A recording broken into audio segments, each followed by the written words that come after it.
ഇന്ന് പാലക് പനീർ ഉണ്ടാക്കാം. അതിനുവേണ്ടി ഒരു കെട്ട് പാലക്കാണ് ഞാൻ എടുത്തേക്കുന്നത്. ഇത് അരിഞ്ഞെടുക്കാം.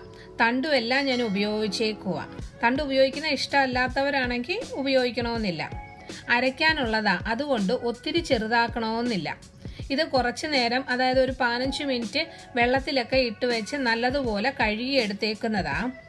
ഇതേപോലെ അരിഞ്ഞതിനു ശേഷം ഇത് നമുക്ക് വെള്ളത്തിലിട്ട് വേവിക്കാം. പാത്രം വെച്ച് അതിലേക്ക് 2 കപ്പ് വെള്ളം ഒഴിച്ച് അരിഞ്ഞു വെച്ചേക്കുന്ന പാലക്കും ഇതിലേക്ക് ഇടാം. ഇത് അടച്ചു വെക്കണ്ട. തിളച്ച് ഒരു 5 മിനിറ്റ് കഴിയുമ്പം തീ ഓഫ് ചെയ്തിട്ട് തണുക്കാൻ വേണ്ടി വേറൊരു പാത്രത്തിലേക്ക് ഒഴിച്ച് മാറ്റി വെക്കാം. ഇനി അതിൻ്റെ മസാല ഉണ്ടാക്കാൻ വേണ്ടി പാത്രം വെച്ച് ചൂടാകുമ്പോൾ 1 ടേബിൾ സ്പൂൺ എണ്ണ ഒഴിച്ച്, എണ്ണ ചൂടാകുമ്പോൾ 1/4 ടീസ്പൂൺ ചെറിയ ജീരകം, അതിലേക്ക് 1 ടേബിൾ സ്പൂൺ ഇഞ്ചി അരിഞ്ഞത്, 1 ടേബിൾ സ്പൂൺ വെളുത്തുള്ളി അരിഞ്ഞത്, ഒരു 3 പച്ചമുളക് ഇട്ട് നല്ലതുപോലെ വഴറ്റണം. വഴന്നു കഴിയുമ്പോൾ ഒരു മീഡിയം സൈസ് സവാള അരയ്ക്കാനുള്ളതാ, അതുകൊണ്ട് എങ്ങനെ അരിഞ്ഞാലും മതി. ഞാനിവിടെ നീട്ടി അരിഞ്ഞേക്കുകയാണ്. സ്വല്പം ഉപ്പും ഇട്ട് നല്ലതുപോലെ വഴറ്റിയെടുക്കാം. ഞാൻ കല്ലുപ്പ് കലക്കിയതാണ് ഉപയോഗിക്കുന്നത്. നല്ലതുപോലെ വഴന്നു കഴിയുമ്പോൾ 1/2 തക്കാളി ഇട്ട് വഴറ്റാം. തക്കാളിയും വഴന്നതിന് ശേഷം 1/4 ടീസ്പൂൺ മഞ്ഞൾപ്പൊടി, 2 ടീസ്പൂൺ മുളക് പൊടി, അത് അവരവരുടെ എരി അനുസരിച്ച് ചേർക്കണം, 1 ടീസ്പൂൺ മല്ലിപ്പൊടി, 1/4 ടീസ്പൂൺ ഗരം മസാല. പൊടികളൊക്കെ ഇടുമ്പം എപ്പോഴും തീ സിമ്മിലാക്കി വെക്കണം. എല്ലാവർക്കും അറിയാമല്ലോ, അറിഞ്ഞൂടാത്തവർക്ക് വേണ്ടി ഞാൻ പറഞ്ഞതേ ഉള്ളൂ. എല്ലാം നല്ലതുപോലെ വഴന്ന് എല്ലാത്തിൻ്റെയും പച്ചമണവും മാറിക്കഴിയുമ്പം തീ ഓഫ് ചെയ്യാം.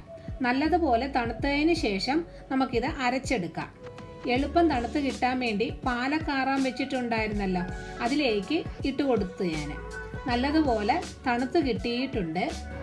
ഇത് മിക്സിയിൽ അരച്ചെടുക്കാം. വെള്ളം കൂടുതലായതുകൊണ്ട് കുറച്ച് മാറ്റാം, അല്ലെങ്കിൽ അരയാൻ താമസം വരും. ഇത് നല്ലതുപോലെ അരച്ചെടുക്കാം. നല്ലതുപോലെ അരച്ചെടുത്തിട്ടുണ്ട്. ഇത് വേവിച്ച പാത്രത്തിലോട്ട് തന്നെ ഒഴിക്കാം.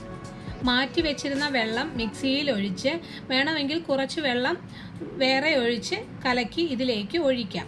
ഇനി ഇത് അടപ്പത്ത് വെച്ച് ഉപ്പ് വേണമെന്ന് നോക്കിയിട്ട് ഉപ്പുമൊക്കെ ഇട്ട് കൊടുക്കണം.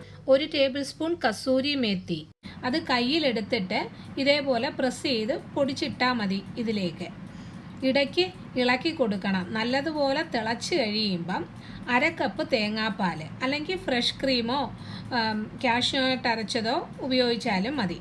റെസ്റ്റോറൻറ്റ് സ്റ്റൈലാണെങ്കിൽ ഫ്രഷ് ക്രീം അവർ ഉപയോഗിക്കുന്നത്. അത് നമ്മുടെ ഇഷ്ടം അനുസരിച്ച് ഇട്ടാൽ മതി. ഇതിലേക്ക് 200 ഗ്രാം പനീറും ഇട്ട് ഇളക്കി കൊടുക്കാം. പനീർ ഇട്ട് നല്ലതുപോലെ തിളയ്ക്കുമ്പോൾ തീ മീഡിയത്തിലാക്കിയിട്ട് ഒരു 10 മിനിറ്റിന് ശേഷം തീ ഓഫ് ചെയ്യാം. പാലക് പനീർ റെഡി. ട്രൈ ചെയ്ത് നോക്കിയിട്ട് ഇഷ്ടപ്പെട്ടാൽ ലൈക്കും ഷെയറും ചെയ്യണം. സബ്സ്ക്രൈബ് ചെയ്തിട്ടില്ലെങ്കിൽ സബ്സ്ക്രൈബ് ചെയ്യാൻ മറക്കല്ലേ. താങ്ക്